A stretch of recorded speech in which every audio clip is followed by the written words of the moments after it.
शक्तीपीठ महामार्ग रद्दच्या मागणीसाठी वाळवा तालुक्यात बाईक रॅली। सांगली जिल्ह्यातील वाळवा तालुका संघर्ष समिती आणि शेतकऱ्यांच्या वतीनं शक्तीपीठ महामार्ग रद्द करावा या मागणीसाठी बाईक रॅली काढण्यात आली। छत्रपती संभाजी महाराज यांच्या पुण्यतिथीनिमित्त वाळवा तालुक्यातील बोरगाव येथील शिवाजी चौकात छत्रपती संभाजी महाराज यांच्या प्रतिमेचे पूजन करून या बाईक रॅली सुरुवात झाली। या रॅलीमध्ये शक्तीपीठ बाधित मसुचीवाडी, जुनेखेड, नवेखेड आणि वाळवा गावातील बाधित शेतकऱ्यांनी मोठ्या संख्येने सहभाग घेतला।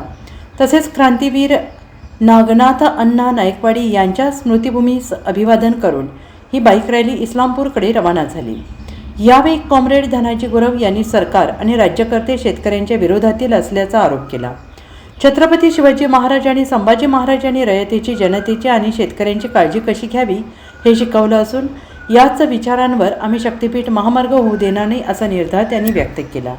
होते रयतेच, जनतेच, कष्टकऱ्यांचं, शेतकऱ्यांची काळजी कशी घ्यावी, शेतीची, पर्यावरणाची काळजी कशी घ्यावी हे छत्रपती शिवाजी महाराज आणि संभाजी महाराजांनी आम्हाला शिकवलेलं आहे।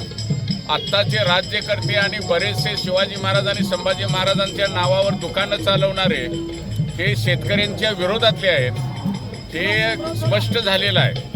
अशा वेळेला आम्हाला आमचा शेतीचा आणि पर्यावरणाचा विचार करताना शक्तीपीठ रद्द झालाच पाहिजे या आंदोलनाचा भाग म्हणून आम्ही छत्रपती संभाजी महाराज यांना अभिवादन करून सगळ्या शेतकऱ्यांना जागं करण्यासाठी म्हणून ही रॅली काढलेली आहे। आणि आम्हाला विश्वास आहे की ही संभाजी महाराजांची प्रेरणा आमच्या सगळ्या शेतकऱ्यांना जागं करेल आणि राज्यकर्त्यांना सद्बुद्धी देईल। नाही तर राज्यकर्त्यांच्या सोबत काय व्यवहार करावा हे छत्रपती शिवाजी महाराज आणि छत्रपती संभाजी महाराजांनी आम्हाला शिकवलेलं आहे। Bureau report SBN Marathi, Sangli.